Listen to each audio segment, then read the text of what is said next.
Thank you, sir. Now, I would like to welcome our respected Registrar, Professor Dr. V. Balaji, sir, for this orientation program, for the smooth running of this program. Sir, your encouragement with a smile on your face has always given us the positive energy and helps us to move forward without any hesitation and to make this event a great success. And also, I welcome Dr. Subhashrina, Regional Solution Consultant, and Mr. Amir Hussain from Clarivate Analytics for this program. They are going to deliver a lecture about Web of Science. Welcome, ma'am and sir. And also I welcome Professor Dr. R. Haritha Devi ma'am, Director in charge, Department of Research, Publications and Academic Affairs, Dr. Kumudaratna ma'am, Director in charge, PG Studies, and all HODs, faculties for their support by communicating the program information to their respective departments and classes and ensure the students' participations in the program and to get awareness about Web of Science. And also, last but not the least, I would like to welcome all the students to participate in this program. Now I hand over the program to our registrar, Professor Dr. V. Balaji, sir. Thank you, madam. Good morning, everyone. As madam has pointed out, our Vice Chancellor could not be able to make it to this occasion, but he has once again conveyed his success of the program, and he want to pass on the message that to welcome all who are organized and who are also being invited as a resource person, and all our directors, controller of examination, and all other faculty members and the students. His wishes for participating in this webinar. Now, on behalf of him, I just want to mention few things. Where, of course, the Web of Science, the citation database, what will be happening today? It's the university library, in fact, has organized this program at the need of the hour when we are preparing for the NAAC accreditation, where every activity, function, performance, etc. of the university and its interested parties, such as faculty, staff, students, are measured and evaluated. Now, with higher education becoming an international service, there is growing concern over the world about the quality, standards, and recognition. No. Consequent upon this trend, the debate on how benchmarks have to be evolved for ascertaining and assuring quality at different levels of higher education, which is significant. Benchmarking is an increasingly popular tool in industry and is used extensively by both manufacturing and service organizations. Now, if you want to know about the benchmarking, it is an ongoing systematic means for measuring and comparing the work process of an organization. Now, generally for benchmarking, the emphasis was primarily on measurement per se and on relatively straightforward comparisons of suitable performances, the parameters within and between companies. Such parameters were usually simple productivity and efficiency measures. Now, in this rapidly changing dynamic world, measurement is performed in day-to-day activities in human life, and it is the key. Standards of quantitative assessment by which the efficiency, performance, progress, or quality, process, or product are framed and can be assessed. In the academic field of ours, the analysts use metric study to compare the research productivity between authors, institutions, countries, despite many variations between the set factors. With a growing number of institutions of higher education, the competition also grows, which result in the need for a metric analysis on institution performance. With respect to higher education institutions, the number of publications from the institution on the whole and publications by the individual are one of the key measuring parameters for research and publications. This necessitates the need for the tool for measuring publication. The following are the very much significance for the study of metrics analysis. That is, peer review was the only tool for measuring journals articles in the earlier stage. Of course, the enormous amount of publication in the digital environment has made metric study more useful. The digital world facilitates to compare the research performance between author, institutions, journals, and countries, and so on. It also helps the author to identify and publish articles in reputed journals, and also helps the libraries to procure journals. It is an accepted one for promotion, grant, and for policy decisions. The digital environment also helps the evolvement of the metric study on publication starting from 1960, where bibliometrics was in the initial stage in 1960, where we all know which is application of mathematics and statistics on publications. The next one in 1970 was scientiometrics, which is quantitative study of science and technology. In 1980, it was converted into informatics, which is application of mathematical and statistical method to study and analyze the characteristics of all kinds of information. And in 1990, the webometrics, which is a quantitative study of information resources on the web, its construction, use, structure, and technology, etc. And the new metric tool now is named as Altmetrics, which measures the research impact on the social media such as Twitter, Facebook, and WhatsApp, etc.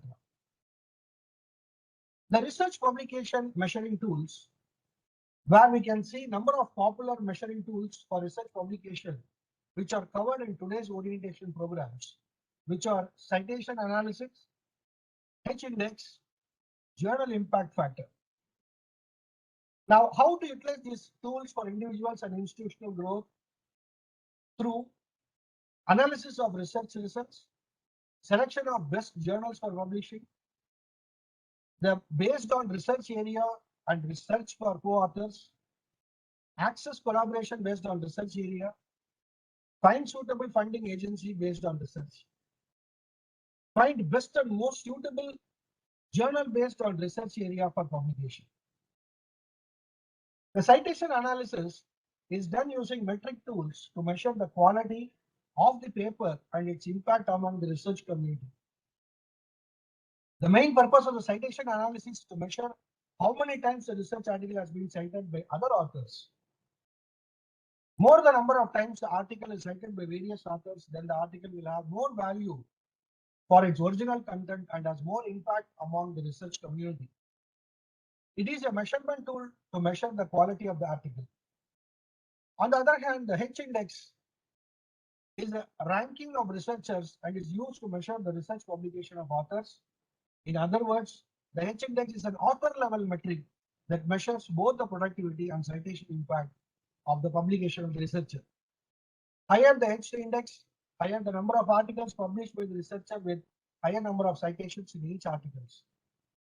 Now, quality articles will have generally higher citations, and hence H-index is a measurement tool to measure the capability of the researchers to publish more quantity of articles with consistent, better quality. Now, similarly, H-index is also used to measure the research capability of a nation at large. Now, journal impact factor is also the ranking of journals. Now, journals ranking is counted based on number of citations received for their published papers in the other journals. In other words, journal impact factor is calculated by counting all the citations received in other journals, which is divided by the number of articles for a particular period. Now, these are all the things what the resource persons could be, will be dealing with. I don't want to go into details of those issues.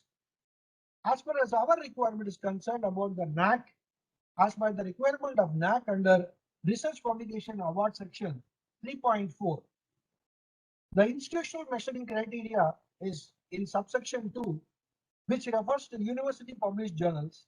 The listing of journals in international database is one of the key measuring criteria for the institution. The individual measuring criteria is mentioned under subsection 3, which refers to the details of publication by the faculty. Along with the other publication detail, some of the specific key measuring criteria for individuals are number of articles listed in the international database like Web of Science, Scopus, etc.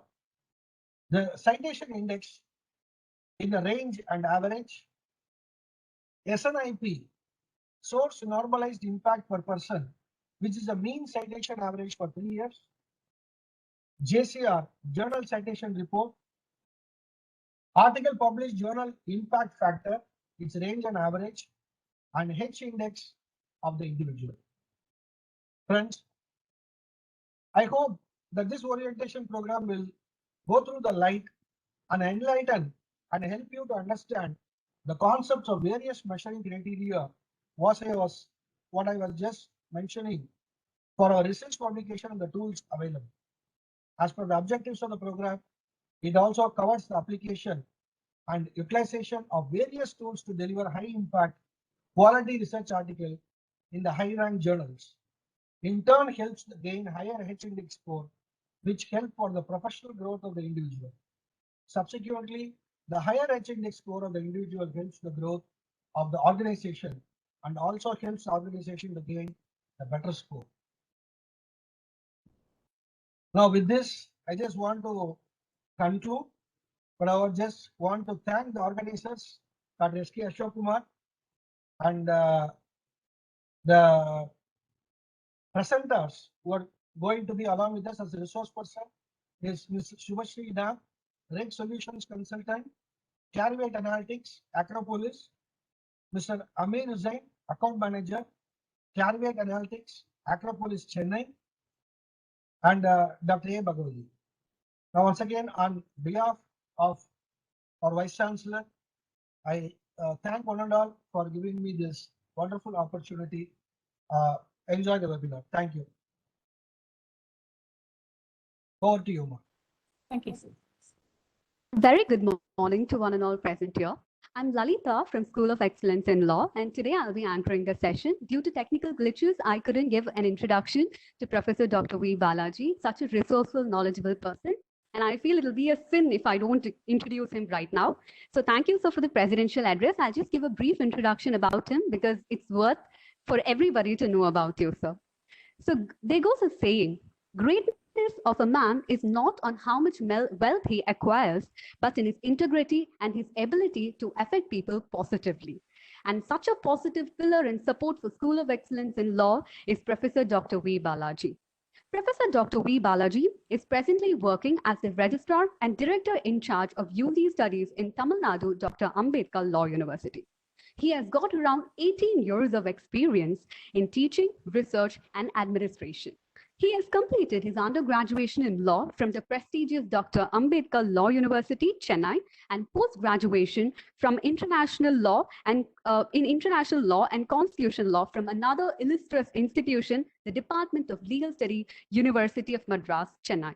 He got his doctorate degree in law and human rights in University of Madras. He has participated in international conferences in countries like UK, USA, Malaysia, etc. He was also nominated as co-investigator in the South Asian project that was funded by the Royal British Government to do research in the Indo-US Civil Nuclear Agreement. He also undertook a month-long training program on the legal training and legal research at the Cardiff University, UK. He also had been awarded the UGC's prestigious Research Award for teachers to undergo research for 2-year research project. Professor Dr. V. Balaji was nominated as the project director in charge for Chair on Consumer Law and Jurisprudence, funded and established by the Ministry of Consumer Affairs by the Government of India in Tamil Nadu, Dr. Ambedkar Law University. Professor Dr. V. Balaji has held several important positions in Tamil Nadu, Dr. Ambedkar Law University, such as the Registrar in Charge, Director in Charge, Syndicate Member, Controller of Examiner, Dean, College Development Council, Director Department Distance Education, NSS, YRC Zonal Coordinator for the University, etc. On the academic side, he has also authored a book on police and human rights. He has published several research articles on various legal journals on subjects such as human rights, international law, constitutional law, child rights, women rights, international environmental law, media law, armed conflict. The list goes on, my dear friends. And I still worry for not giving an introduction at the beginning, and hope you all now understand how resourceful person is Professor Dr. V. Balaji. Thank you so much for the inaugural and presidential address, sir. And it's my bad for not introducing at the start. I'm very sorry for that. I apologize. Now moving on to the next presenter of the day, there goes a saying, success isn't always about greatness. It is about consistency, and consistent hard work leads to success, and the greatness will just follow. If you want me to show a living example who is both successful as well as consistently hard work, I would say it is Dr. Subhashri Nag. Dr. Subhashri Nag is a regional solution consultant for the Life Science and Scholarly Research Division at the Clarivate Analytics.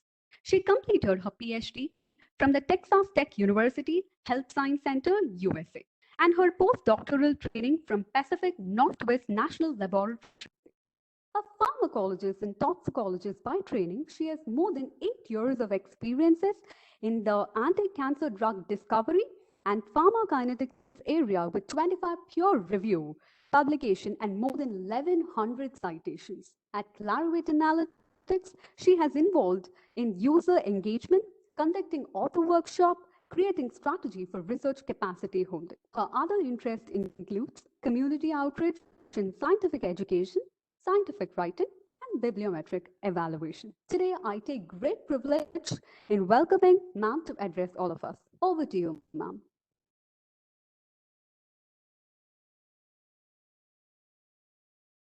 Thank you, Lalita, for this wonderful and very warm introduction. I hope I'm audible to everybody. Can I please get a confirmation? Yes, ma'am. You're audible, okay. ma'am. Perfect. So, first of all, I must thank Dr. Balaji for that wonderful and very insightful introduction. He covered a lot of the, avenues and ground that we are going to speak about in detail in our presentation. Before we actually go on to understanding what our product Web of Science can do, let me take you a little bit through what exactly is Clarivate. Now, Clarivate Analytics had its genesis in the 1950s in the work of Dr. Eugene Garfield. Dr. Eugene Garfield has been called as the father of scientometrics. Now, scientometrics or bibliometrics is the application of mathematical and statistical principles to research publications to understand as a whole in a certain area what are the number, what is the quality of research publications, and these are tools that are used by information scientists and quality control departments and universities across the world to get a better understanding of where these stand in the research, in the very competitive academic research space. And today, Clarivate has an entire suite of products ranging from the citation database Web of Science to the reference management tool EndNote to Publons, which allows you to create your profiles of a researcher and actually increases their online visibility and presence. So we cover all the aspects and steps of the research life cycle and scholarly sciences.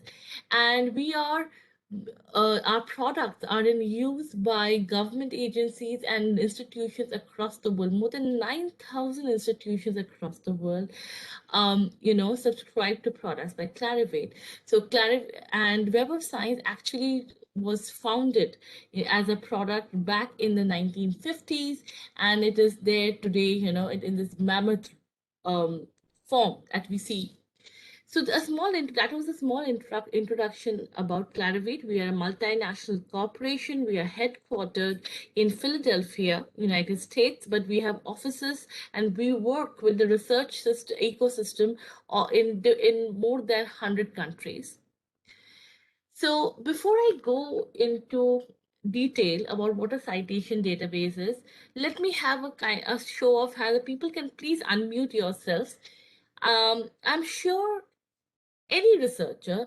I do not come from a legal background myself, but I know that in law, especially, research is extremely important, especially when you're looking for um, case law, you're looking for understanding how a certain, statute has been um, interpreted before. And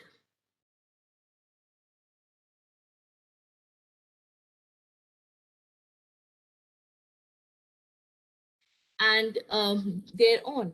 So it is very important that you have, access, and you keep on reading legal journals, legal material.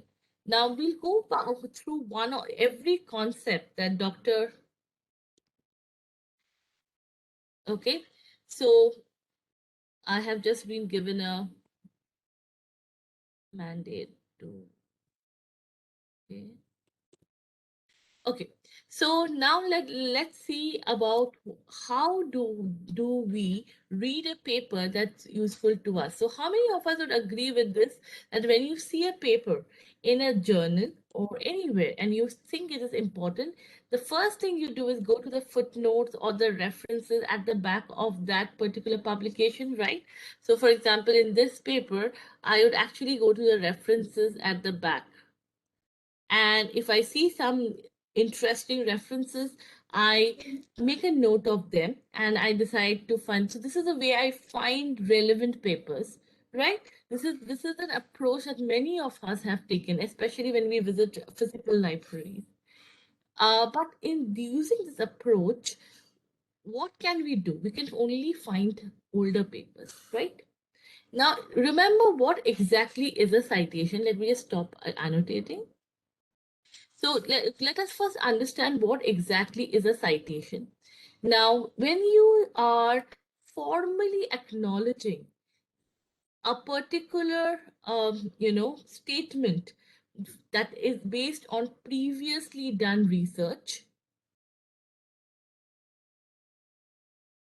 that is based on previously done research, that is the time we call that as a citation. It is a formal acknowledgement by your peers, by your research community, of the value of the work that you have, in the form of your manuscript. Now, why are citations so important? Now, citations are probably one of the more unbiased and quantitative metric by which I can understand what is the impact of my paper. How do you know when you're reading? Today, if you go and you check the internet, there is a plethora of literature. The amount of literature which is out there is mind-boggling. It has been estimated that every year people publish more than 2 million articles. So how do you know? How do you try to weed the chaff out of the really important papers? Understand which are the ones which are really impactful, papers which are of the highest quality. So there is what a citation is very, very helpful. A citation is a reference to other published materials. And what a citation index does is that it tries to capture the references of all the items. So on Web of Science, if I had this paper, I would get not only the citations or the references that this paper has cited, I would also get which are the papers, which are citing this particular paper. So I am going backward in time for the references quoted by this paper, and I'm going forward in time to look at the citations for this paper. Is this part understood? Has everybody grasped the concept of what exactly is a citation and how it is important? Any questions at this point?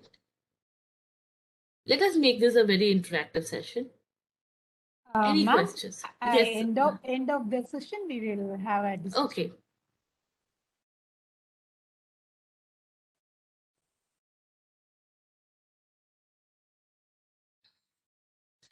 So we talked about, and I will be talking about H-index, etc. But first, let us look at why would a college. Now, many people have this set notion that Web of Science, just because of the name itself, it seems it is more suited for researchers who are working in the hard sciences, which is not exactly true. We have journals from all across the field. In fact, we have journals we have more than 300 legal journals on Web of Science, law journals. We have different categories. So if you're looking into law and you're looking into medical ethics, let's say, you would find that on Web of Science. All our research records on Web of Science, though the name is Web of Science, it's a multidisciplinary database. There is content from the arts and sciences, there is content from the social sciences, and of course from the hard sciences, and it is spread across 254 subject categories.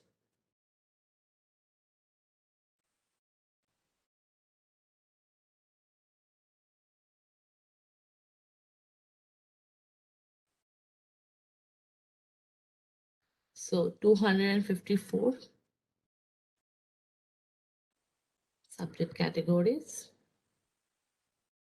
And this is where you see Arts and Humanities Citation Index. We have books and we have social sciences. 10 million data sets and data studies. Now for Dr. Bala, yes, ma'am.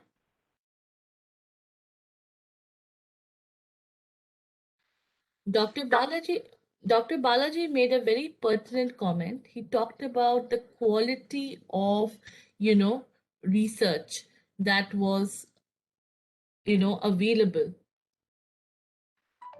which made a big difference, especially when you're looking at NAC, accreditation, etc. So this is where I think Web of Science comes into play. Now, at present, I'm sure when you're looking for any kind of when you're doing legal research, and you're not only looking at case law or statutes, you're looking also as what is the literature in my field. Okay, has somebody written a perspective on this particular interpretation of case law? I want to look at what is the literature, the peer reviewed literature. Now, I hope all of us understand what is peer reviewed. Scientific or academic, the right word I would say in this perspective would be academic literature. When we are talking about academic literature, it needs to be peer reviewed. Okay, what I mean by peer reviewed is that this literature, that a particular manuscript before getting published in a journal must have been validated. It must have been looked at, it must have been checked for quality, for the content by experts in the field. So in this case, for you all, it would be other legal researchers, other lawyers, who are also publishing. Now, here comes the catch. There are several low quality journals that have mushroomed up, and which if you're doing a simple internet search, you'll be quickly able to see those journals because they are all freely available they are there on the internet. And as a researcher, it is very difficult for you to understand, is this really something that is relevant for my topic? Is this what said, the perspective that they have put, has that been accepted, or it has been other legal luminaries are of the same opinion? How do you know that? Because if you are there on the internet, you are not able to see the number of citations. You do not know from where the citations have appeared. So there comes Web of Science. On Web of Science, if there is a journal which is indexed on this platform, it undergoes a very, very thorough quality control check. And on Web of Science, when we talk, just look at the breadth. We have 176 million plus records from different subject areas, and these 176 million records actually have 3 billion plus citations. We have funding data, So, I'm sure Dr. Balaji would be very happy to see and try to understand that where are other institutions, which are the funding opportunities that they are applying for. Because sometimes when you're writing, let's say, a grant, you are trying to write a small proposal and you're confused. Where do I send my, grant proposal to which section, to which foundation? If you do a retrospective study of what other people have already published before and what are the granting agencies that they were able to, attract, that would be a very good, understanding of the field, and you would understand which funding agencies you can prospectively apply to. So the amount of literature covered on Web of Science is very huge, but the main point here is just not the quantity. We are exhaustive in our coverage, no doubt, but we also take a lot of pride in ensuring that the literature that you're referring to on Web of Science comes from quality sources.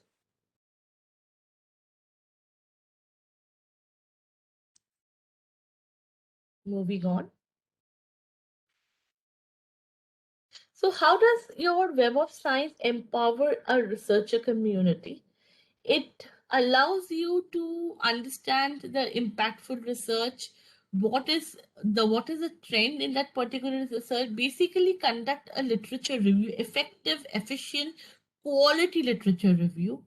It allows you to perform a research performance evaluation. This, I think, is very, very important in terms of, this is very important, especially in terms of what we called about the NAC, about the NAC, performance evaluation, etc. When we are talking about, just give me a second. I think my cursor went haywire.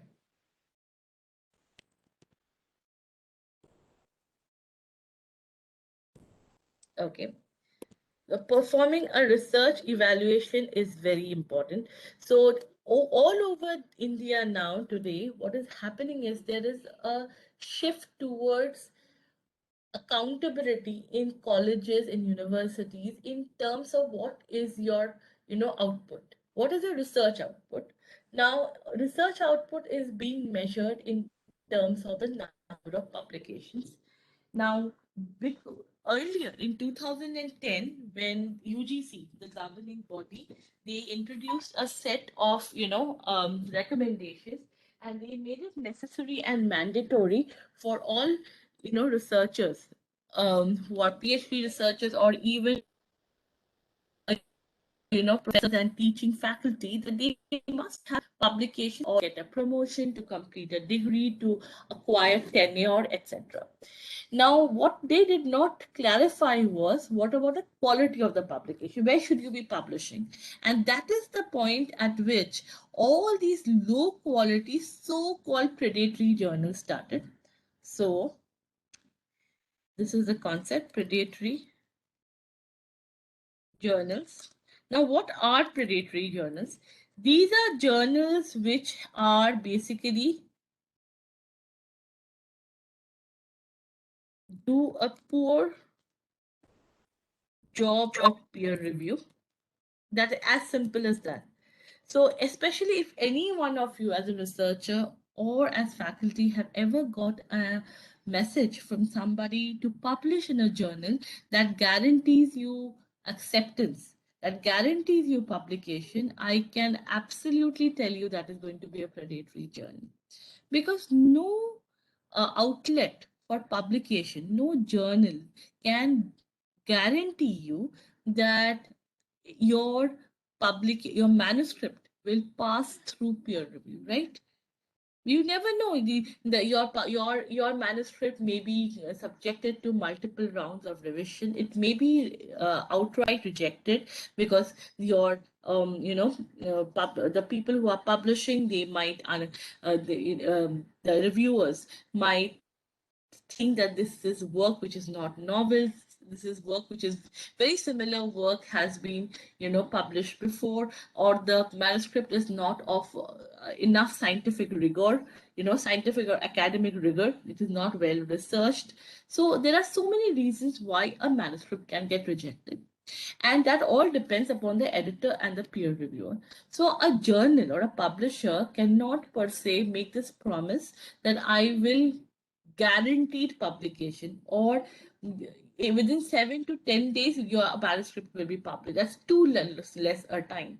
So I'm sure a lot of the senior faculty here who have been very active in publishing, or who are themselves editorial board members and peer reviewers, they can attest that if you're an editor, selecting the right reviewer, because the reviewer has to be from the same, has to be an expert in the same topic as that, of the, what is being published. So for example, if today in a legal journal, there is a publication on constitutional law, okay, the Indian constitutional law and a certain part of it, okay.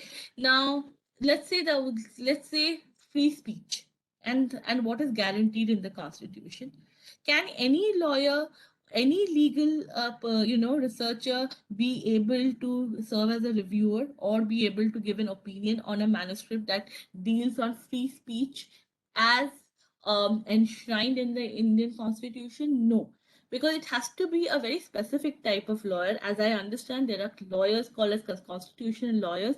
Their basic job is to interpret the constitution, interpret it in terms of how it has been written, interpret in terms of how several judgments over the years have been passed to interpret the constitution, right? So not everybody is an expert in all fields. It is very important that a journal match the reviewer to the content of the manuscript, and it takes time. So anytime you see a journal that promises you to give you a quick publication, you should be very, very suspicious. Okay. And one way to get, not get into all these problematic areas or not fall prey to predatory journals is, let me just stop this, is look at the Web of Science platform. So the Web of Science platform, I'm starting annotation again. You can just go to Master Journalist.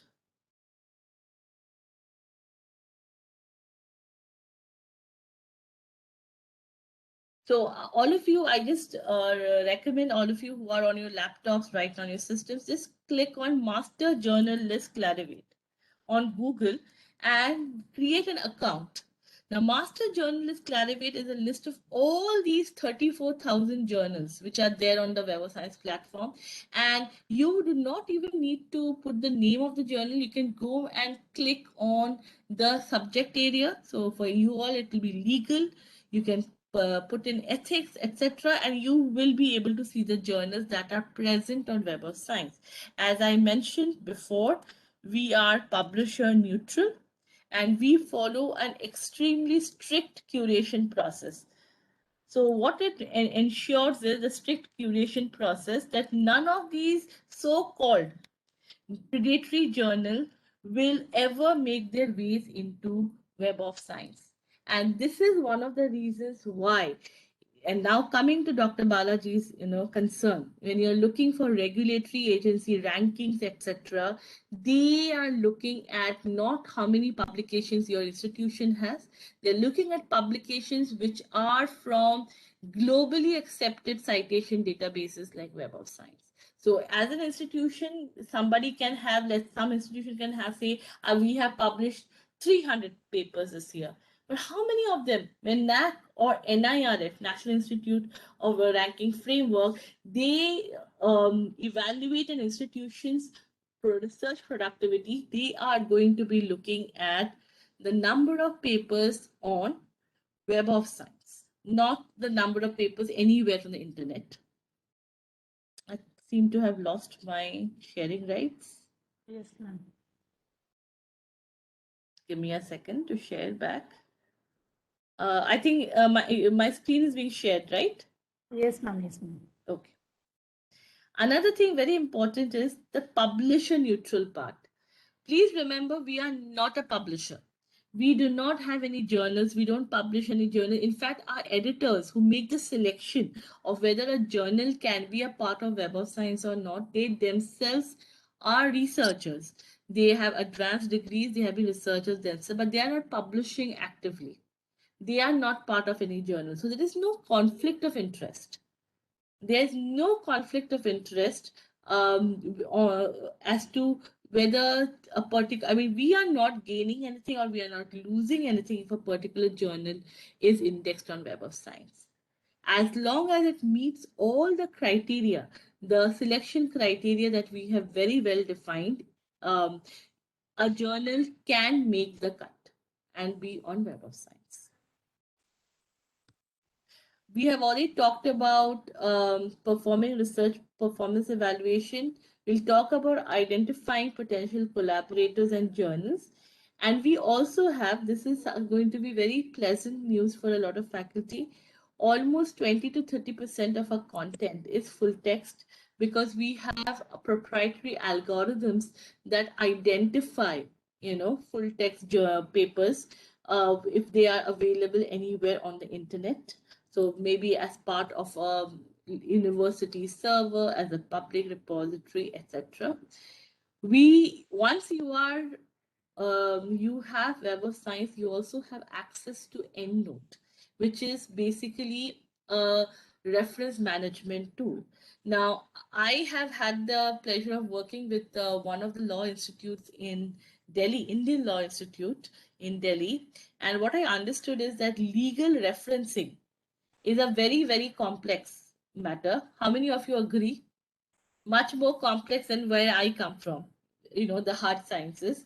You have so many different, types of, material and everything, and you have footnotes and then, case laws and all that need to be differently cited.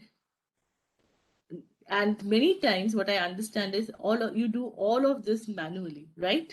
Anybody? Can I have a show of hands? How many of you do your referencing manually?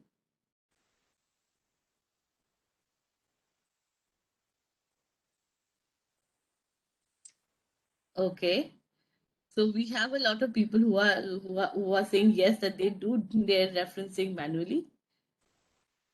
If you are subscribed to EndNote desktop version, you can actually create your style once, and then there is no need to do it manually. Automatically, all the formatting will be done for you. You can create your own reference library.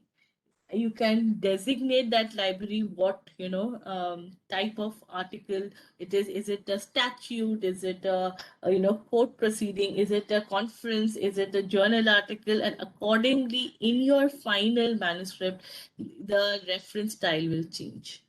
So that's a great tool. That's a very, very great tool, especially for legal researchers, I feel. So with this short introduction, I am going to transition into the actual database. And over there, we will be talking about the citation metrics. We'll be talking about self-citations, H-index, all the different things.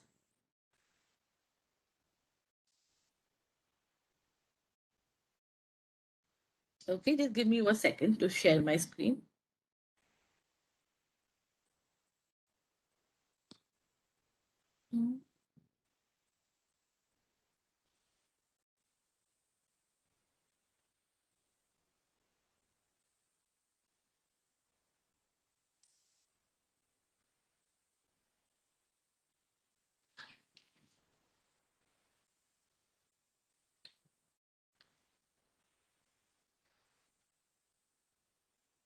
Can everybody see my Web of Science screen? Yes, ma'am. Yes, ma'am. Okay, perfect. Yeah. So one thing, can you see the time span? We have literature going back up till 1900. Now I will just take away the science citation index for now because this is more towards hard sciences. We're talking about more about, and then we'll keep all of this. Okay, so is there any keyword that we can search on? Or we can even have a look at how many, legal journals with an impact factor. So I'll just introduce the journal impact factor right now. So just give me a second. I think you can see this screen called Journal Citation Reports.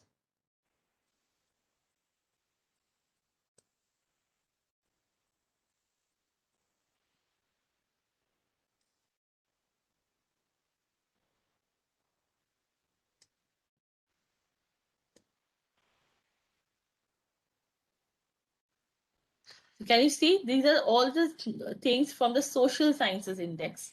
Now, journal impact factor, Dr. Balaji has already shared its meaning.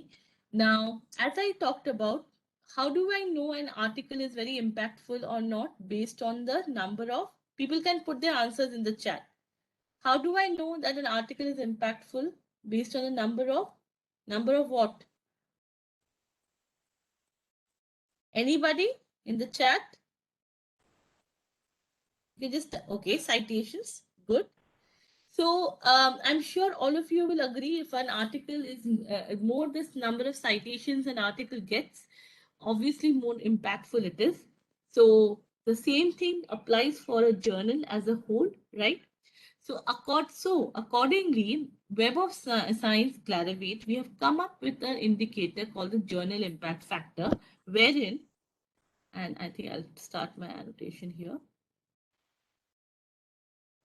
Give me 1 second. Chat window, annotate. So what is the journal impact factor? JIF is number of citations for articles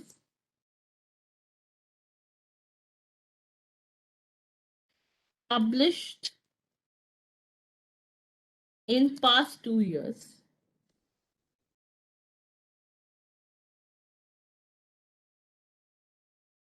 in the present year. This is very important. In the present year for articles published in the last 2 years. So that means if I am, and then I divide this entire thing.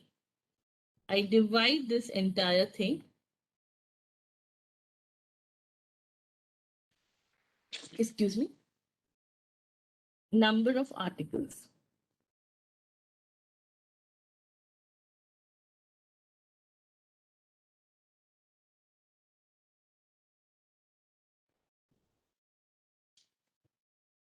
Okay, so basically, let's say I have a journal, the Harvard Law Review. Let's say my journal is Harvard Law Review. And I know that Harvard Law Review published in the year 2017 and 2020. So Harvard Law Review is my journal. In 2018, it had published 75 articles. Okay. And just a minute, annotation never works that great. And in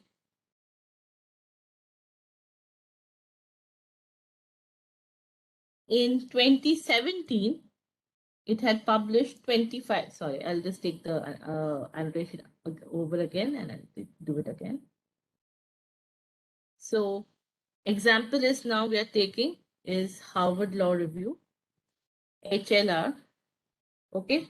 So in 2017, it had 75 articles. In 2018, it had 25 articles and citations in the current year.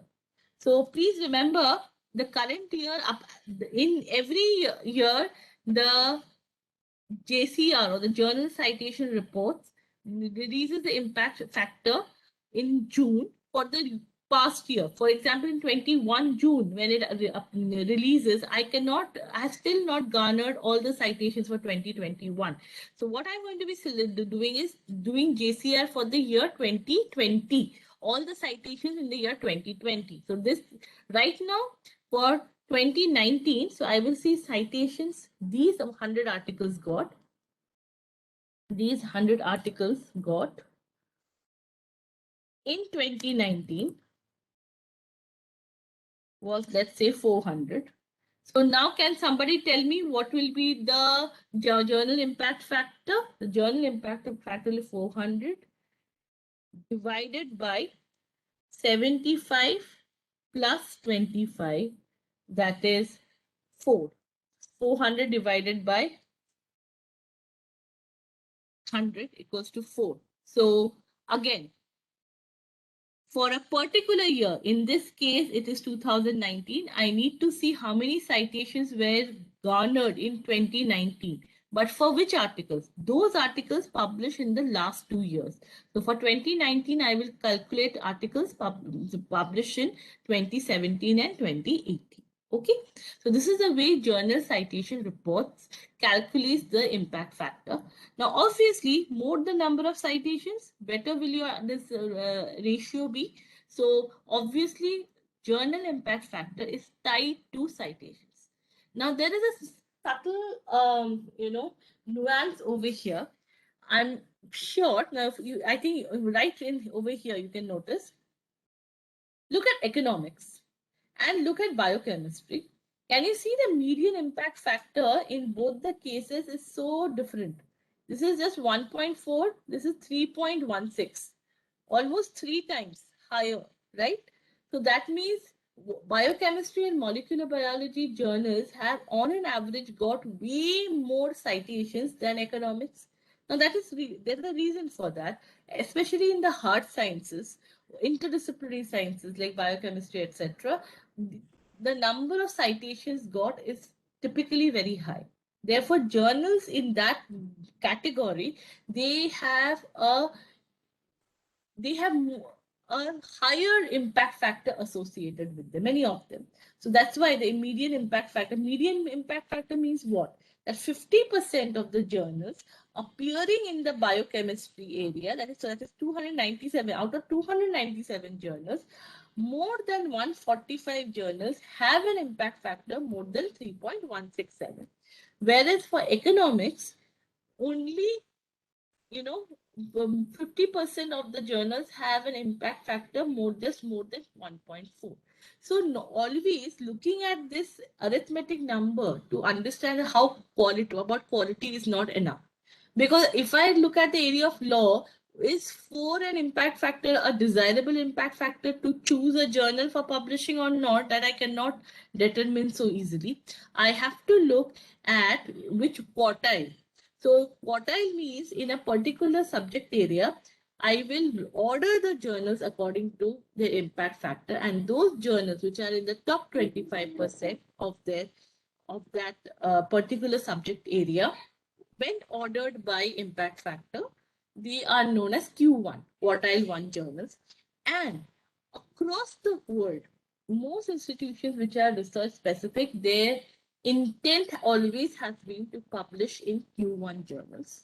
So when Dr. Balaji talked about benchmarking, etc., that's one of the areas, aspirational areas most institutes work, that we would like to publish in Q1 journals, rather than just saying I want to publish in journals with an impact factor more than XYZ. Okay, so I'll stop annotating. Let's look at legal. So we have law, submit. So we have 155 journals on Web of Science which have an impact factor. Please remember there are several other journals on law on Web of Science which do not have an impact factor, because these are journals which are newer. Because in order to get an impact factor, you have to have a provenance. You have to be there for a certain amount of time. So we can just have a look at which are the most. So Harvard Law Review with a journal impact factor of 7.136 is a top journal to be indexed in the area of law. You have Yale, you have European Journal, University of Pennsylvania, Common Market Law, Stanford Law Review, University Columbia, Texas, We have feminist legal studies.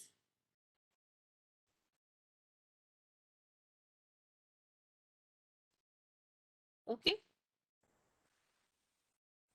So now going back to Web of Science, can we get some topics to do some searches on and try to see what we can find? Maybe I'll take up free speech and try to see. Let's see how many articles are there. Oh, quite a bit actually on free speech. See how quickly I can filter. I have law because free speech as a topic, as a keyword is there in so many, different, I can quickly filter only. I want to see only the legal. Let's see how many of them, if any, are from India. I can quickly do a country and regions. So going to more options. We have 3 papers only. That's really low.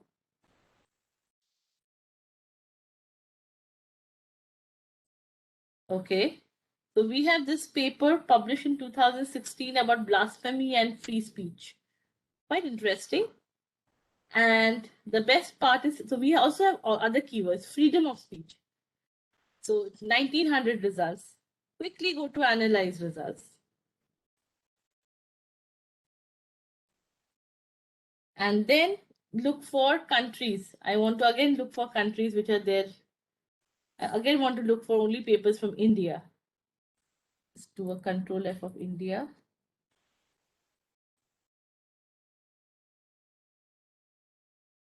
20 papers. View selected. Can you see I can go quickly to my search history? No problem at all. I can combine multiple things. So I've got 23 papers, just like that in 5 minutes. Oh, did I do 4?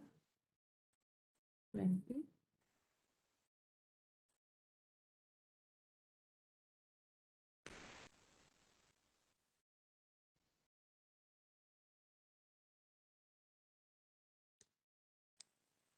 This is a free versus hate speech on social media, the conservative constitution free of speech debates.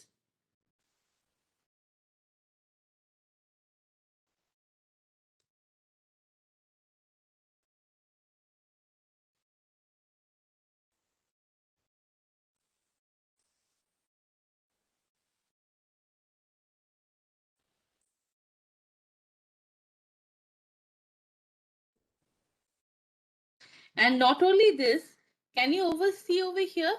Web of Science actually gives you ideas to how to, check the records which people have looked at while looking at similar papers. So that also helps you gain the kind of papers that you need. And you can always view related records. That also gives you many more ideas about hate speech, etc. And you're looking not only now at India, you're looking across the world. So it's very easy to do searches on Web of Science.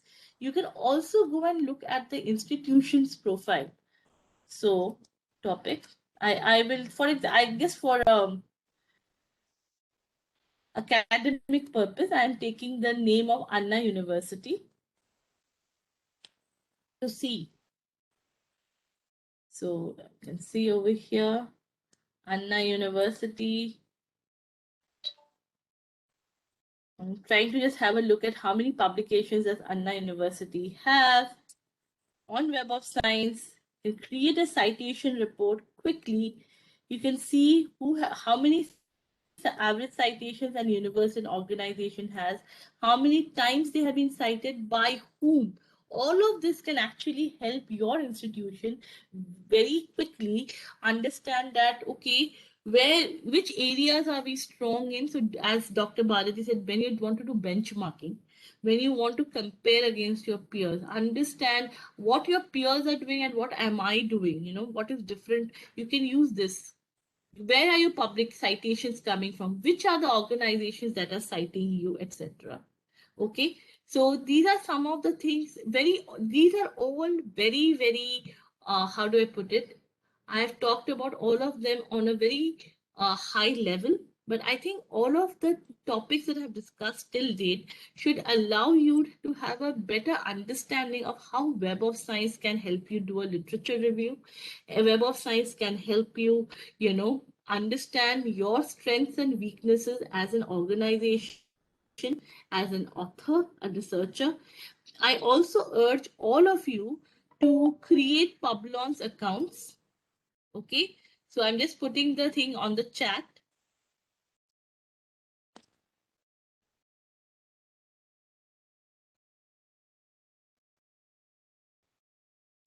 So just give me a second.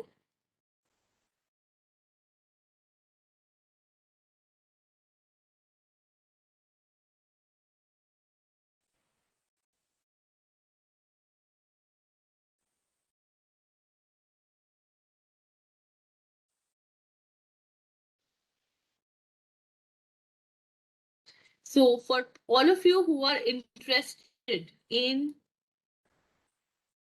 creating a Publons researcher ID and uploading your papers, you can do this. So all of you, I request you all to create an ORCID ID. I put the very detailed explanation in the chat. This is a step-by-step information for all the faculty and researchers to create online profiles on Publons for yourselves and upload your publications. Please remember, on Publons, not all your publications that you upload need to be from Web of Science.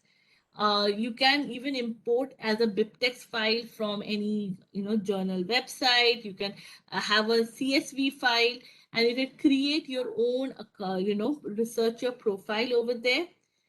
Please refer to the master journal list. I have already talked about that before. I am again the email, sorry, the link, the URL, master journal list.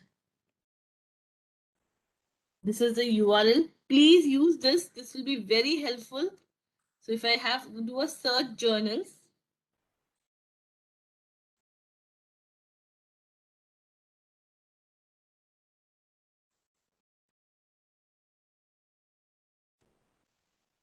okay, all you need to just do a create a free account, and you can even go over here to see the category. So let's say law. Okay. And let's see. All your journals are coming. And you see over here, all the different journals. Now, if something is there on emerging sources citation, and as I said, that will not have an impact factor, but it's still giving you all the information of the journals which are there on Web of Science. This should be very helpful for you all to decide where I should be publishing. Again, another request, please refer to the master journal list before making decisions to publish. This will be very helpful in the long run for your institutional rankings and reputation. With this, I will stop my presentation, but I'll open up the forum for discussion and question and answers. Participants are welcome to raise their questions and clarify their doubts with the resource person. Madam, before that, I just want to have few words. Yes, sir. Yeah, in fact, madam, nothing. I just don't want to ask any questions, but I was really, in fact, I can appreciate Shubhashree Nag for giving us a very wonderful presentation. I think you have brought out us from a place where we thought that what we are doing at present, but to show us the way that how to do things and how to do it in a professional way, and also for us to think twice before publication and to see that what to publish and how to publish and where to publish. In fact, I just once again thank Shubhashree Nag for giving us elaborate view and enlightening us. Thank you so much, madam. Thank you so much for your kind words, sir. Really means a lot. Yeah, participants are requested to raise your questions and clarify your doubts with the resource person. Those who are having any doubts, you can clarify with the resource person through chat. Anybody else?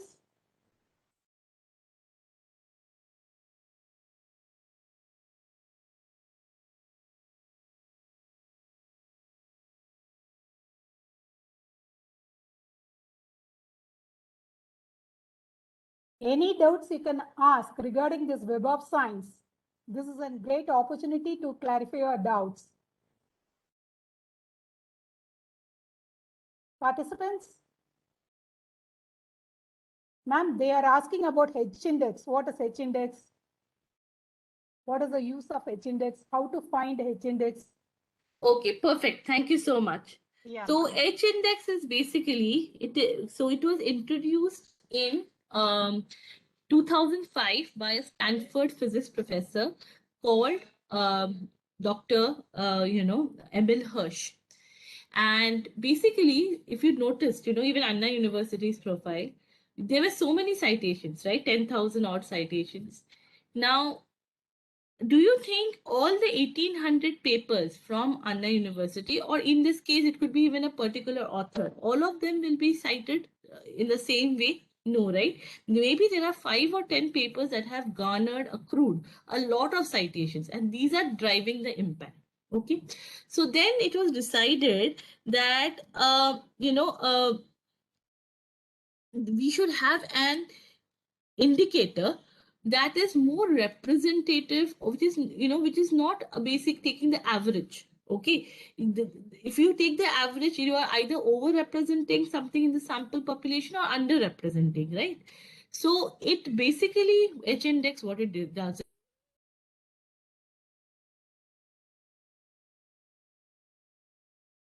which is a pattern. So what you do is, to calculate the H-index for a set of publications, you arrange the citations from most to least cited on a graph. And H-index is that point where this number of citations equals to number of papers. So if you're saying my H-index is 20, that means you have authored 20 papers that have been cited at least 20 times. Now, one thing you must remember, while using the H-index, please make sure you're comparing similar researchers. You cannot compare a law researcher with a biochemistry researcher, because citations in biochemistry, as we saw, is much higher than in law, right? It's a more interdisciplinary field. So obviously a person in biochemistry will have more number of absolute citations, okay? Another thing that you need to do is remember the time. Now, let's say there's a young researcher. I'm just taking Lalita's example. She's a young researcher. She has published 5 papers. Each of these papers have performed very well. And as a result, she has a total public, citation of 200, right? 5 papers, but 200 citations. But can her H-index be ever more than 5? No, because H-index is what? Number of papers which have at least that many citations. So because her total number of papers is 5, her H-index can never be higher than 5, right? But if there is another researcher who's more senior, who has published more number of papers, though the total cumulative number of citations for that researcher is lower than that of Lalita, that person's H-index can be higher. So what we learn from this is that it is a time-dependent measure. It is proportional to the length of a researcher's career and how many articles he or she has published. So early career researchers are always at a disadvantage when compared to more senior researchers, because the latter would have had more time to produce more work and receive more citations to their output. So I hope H-index is clear. So when I say H-index of 20, it means 20 papers at least cited 20 times each. One more. Yes. And there is one thing, standard format for citations. So that differs. It depends on your journal that you are submitting your paper. Typically, I think for you all, APA, I think in the humanities and legal APA, many people are extremely, they are, the APA is a very well-known citation. There's APA, there's Chicago footnote, but again, it all depends on the journal. You go to the scope of the journal, author guideline to the author, it will be written which citation style you must follow. So there is no standard format per se, I would say.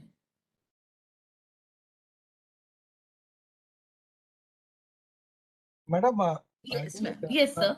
more number of law journals require the blue book Mhm. citations, the blue book citation, madam, giving from different years, 18th or 19th, the blue book is standard, the format, Uh-huh. the citation, what the legal journals would be asking for. Just Okay. I'm just supplementing your thing for that Okay. the question. Thank you. And sir, if I was just checking the Blue Book citations, yes. So you can actually create that. So the Blue Book citation is there on EndNote, by the way. So you don't have to do it Blue Book citation Yes, madam. format. That's what I'm just complimenting you. I'm adding Yeah, that yeah. the person who asked that what could be the citation, it depends on the journal which is asking for, and normally the large journals will opt for this blue book, madam. That is the versions are there. They Yeah. will ask for the So version, and depending upon that, they have to.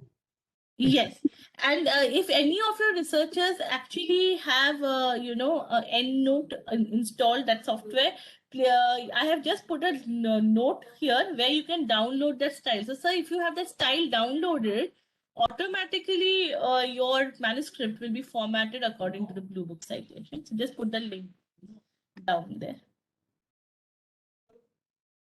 in the chat.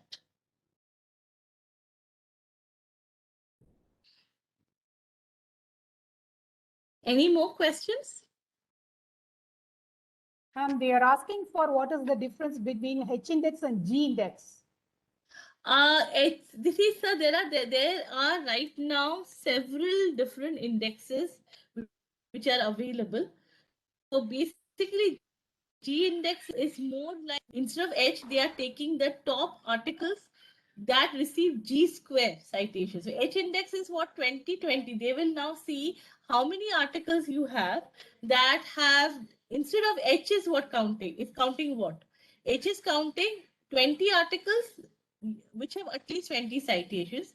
G index is based on distribution of citations, where the top G articles have received at least G square citations. Okay, so in this case, I will calculate how many articles I have. If I have a G index of 20, if I have a G index of 40, that means these are that many articles that have received 40 into 40, 1600 citations each. So if I have a G index of 5, that means I have 5 articles that have received 25 citations each. Okay, so I just made it in square. H index is more popular, I would say, than G index. That's what we see. Yeah, yes. But there are many more, like there's I-10 index that Google Scholar gives. Yeah, That is a very simple one. How many of your papers have more than 10 citations? So there are several different metrics that are coming up. But H index is pretty standard, more standard.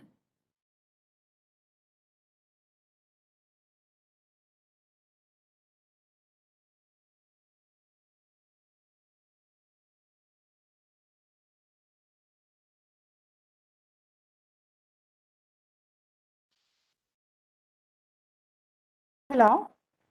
Will you please explain Hello. about JCR, ma'am? JCR, what is the use of Yeah, JCR? yeah. What is the purpose and other? Journal citation reports basically has information about the journal in terms of which are its most cited articles, where are the publications coming from, what is the impact factor associated with that journal.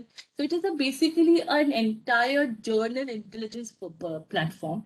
It gives you all the information about a particular journal. And JCR can be very helpful for researchers to decide where should they be sending their publications to. One more question, ma'am. Is Yes. EndNote or similar to Mendeley? I would not say absolutely similar. Our Yeah. coverage of Mendeley has a very poor coverage of legal, arts and humanities, and social sciences studies. So Mendeley is more suited as a reference management tool for subject or disciplines related to health sciences, etc. For the area of your, arts and humanities and social sciences, I would say EndNote has way more, journal styles incorporated for citations, bibliography creation methodology. But they both are reference management tools. And one more question, ma'am. Whether who can use this Web of Science? Can the services be availed for free? One clarification. Unfortunately, it's a subscription-based service. We do not provide subscriptions on an individual level. They are always provided to an institution. Okay, so if then an institution is interested in and sees utility in Web of Science, I think this would be an amazing platform for you all to quickly look at what is the literature in your field, especially when you're trying to submit something for you are trying to work on a manuscript, on a project, etc. Participants, any more queries? Any more doubts to clarify with the resource person? I think.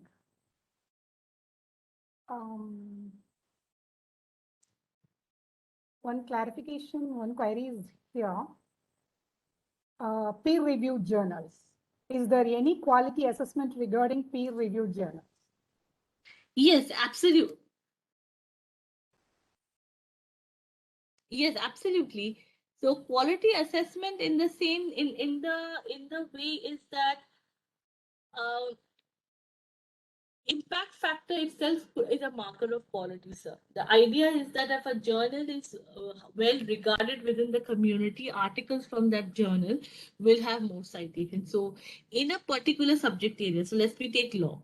If I am trying to look at in the area of law, and I see journals having a better impact factor, one journal having a better impact factor than the other, then obviously the one with a higher impact factor is of a better quality, it's more well regarded, I can say.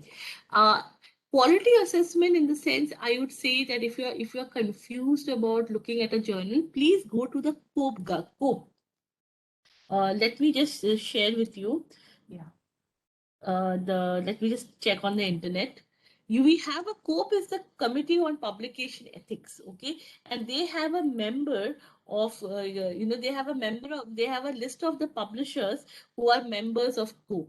That means they are bound to publish journals based on the ethics agreed upon. I think it might be a good idea for a lot of you to even have a look whether a particular journal is actually belongs to a publisher that is a part of the COPE guidelines, and they are a signatory to the COPE. So they are making a commitment that I will follow editorial integrity, I'll follow peer review. So that is one way of checking the quality of a peer review journal. Any more questions?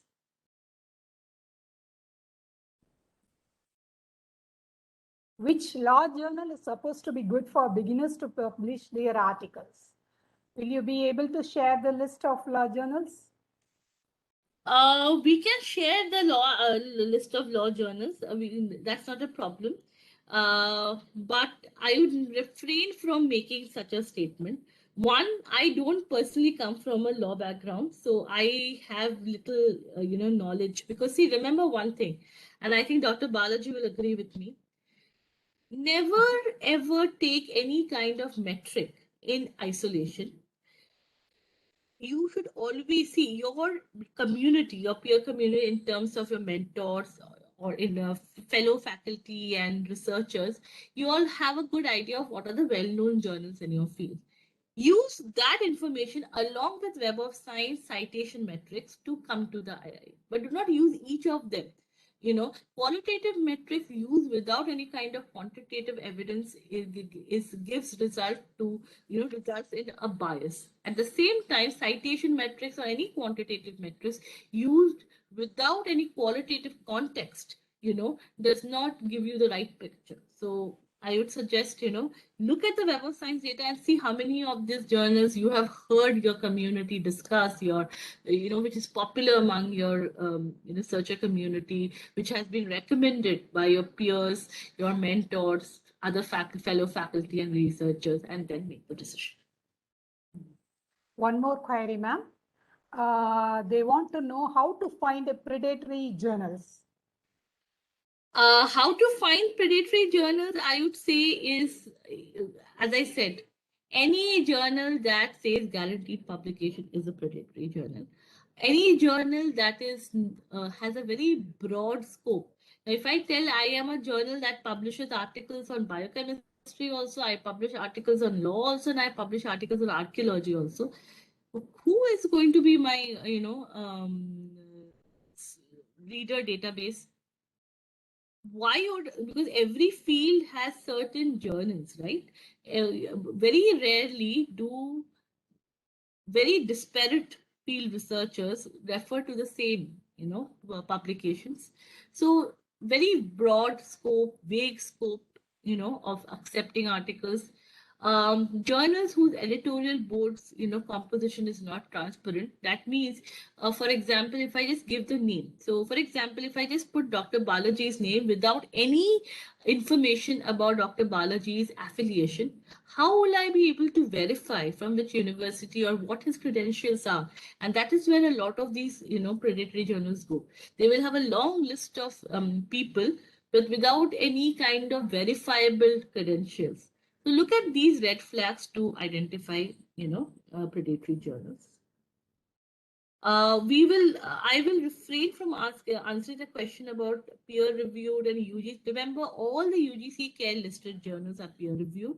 Scopus is another citation database, and they have a different, policy of indexing and editorial policies. Another question that has come up is Web of Science indexes free published journal like Google Scholar. Please remember, Google Scholar is not an indexing service, it's just an aggregator. And Web of Science does index free journals.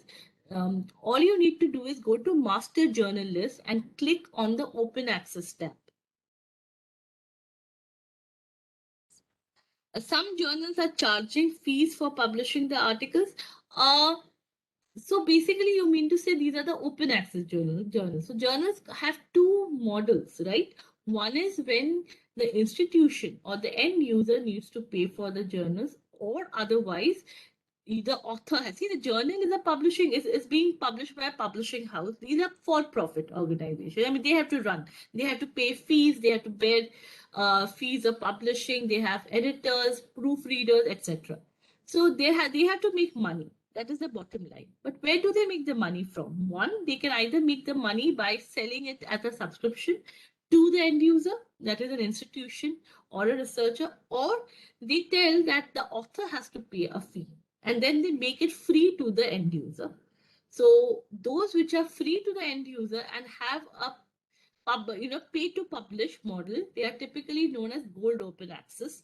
On Web of Science, you have filters that can help you identify which are open access journals. So that will tell you these are the journals that charge a fee.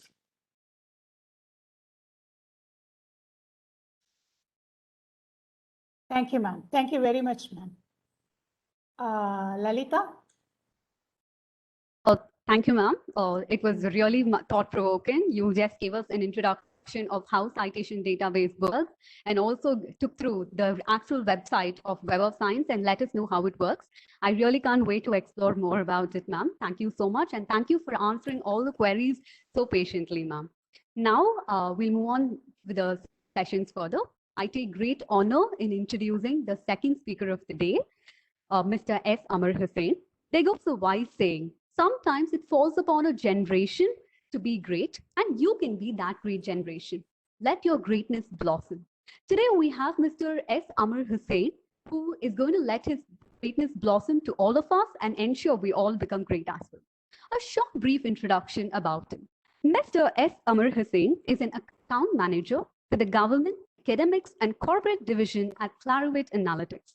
He has an MBA from Anna University, and he has been with the company for around 4 years. At Clarivate, he handles customer relationship, and also sales for South India and Sri Lanka. I take immense pride and pleasure in welcoming you, sir, to address the gathering. Thank you. Welcome you, sir.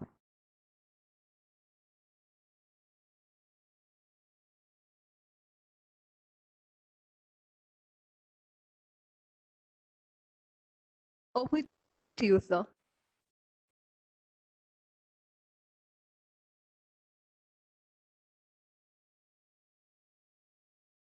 No.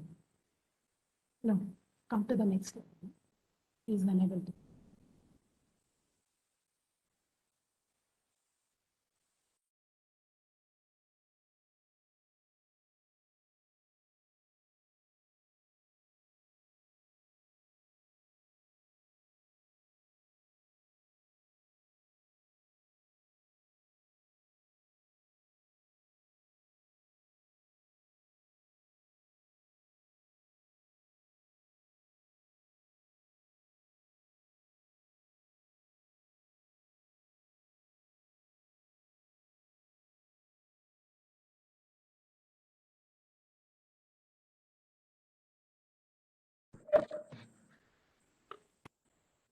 Hello, all. Good morning.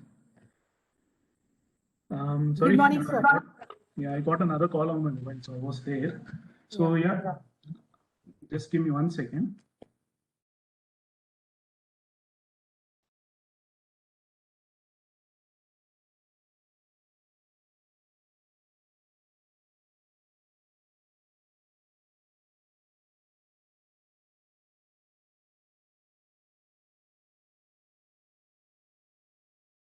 So yeah, I believe the session went very well, and like to thank Dr. Subhashree Nag for joining us on a weekend to deliver this session. And thank you, Bhagwati ma'am, for organizing it at your end, and of course Balaji sir for a very good introduction.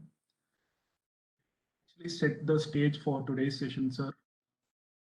I'm looking forward to meet you all in person, probably post-COVID, as I'm based in Chennai. I'm really looking forward to meet you all.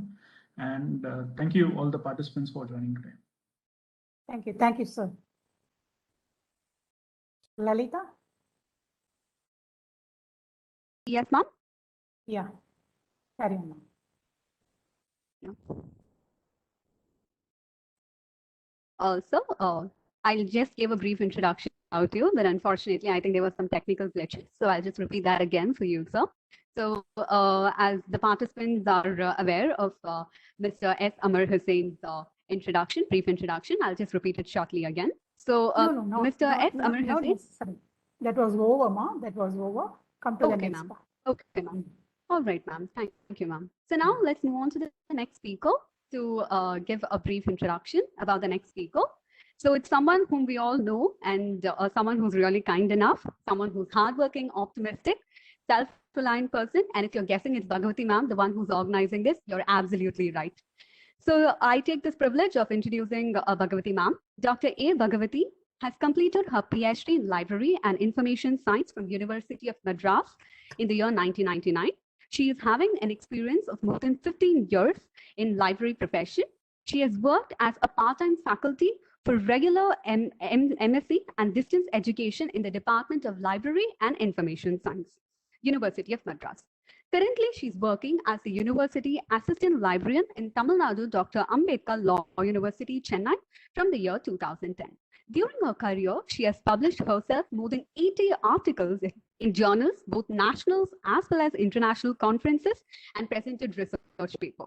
She got the Best Article Award in the National Law University, Delhi during a conference that was held there. And she has published a book and a course material on PGDLL. She has served as an external examiner in PhD and MPhil Viva Voice in various prestigious universities across Tamil Nadu. She has delivered more than 25 special lectures in various prestigious universities and is also an article reviewer in an international journal. She has conducted many workshops and seminars as well, and this is one that's going to get into the list. I welcome you, ma'am, to give the vote of thanks. Thank you, ma'am, for your elaborate introduction about me. Good morning, everybody. Once again, I thank our Honorable Vice Chancellor, Professor Dr. N.S. Santosh Kumar, sir, for giving us this opportunity and his great support to organize this program. Due to unforeseen circumstances, Sir couldn't join this program.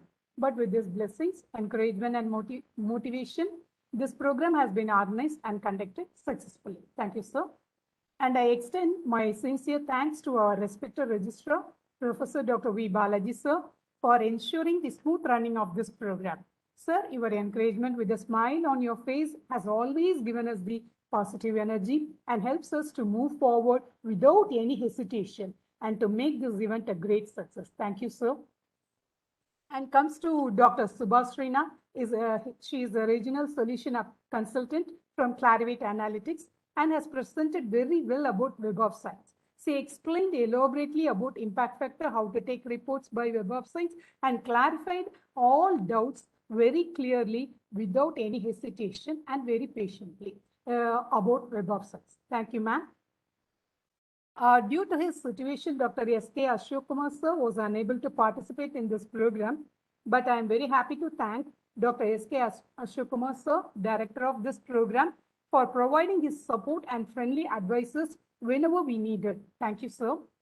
And I extended my thanks to Professor Dr. R. Haritha Devi ma'am, Director in charge, Department of Research, Publications and Academic Affairs, Dr. Kumudaratna ma'am, Director in charge, PG Studies, Professor Dr. R. Revati ma'am, NAC Coordinator, and all HODs, faculties for their support by communicating the program information to their respective departments and classes and ensure the students' participation in the program and to get awareness about the Web of Science.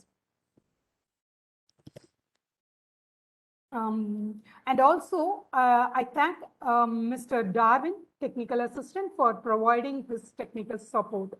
And it gives me an immense happiness to extend a vote of thanks to all those who have contributed in one way or other way to make program a great success. And the last but not the least, I thank the participants for their cooperation and made a program live through their interaction and made the event a great success. Thank you, one and all. Thank you, ma'am. And thank you all the speakers as well as the participants for making this day great. I thoroughly enjoyed this program. I'm assuming all of you did it as well. So let's call it a wrap then. Yeah. Thank you, ma'am. Thank you very much. Thank you, Balaji sir.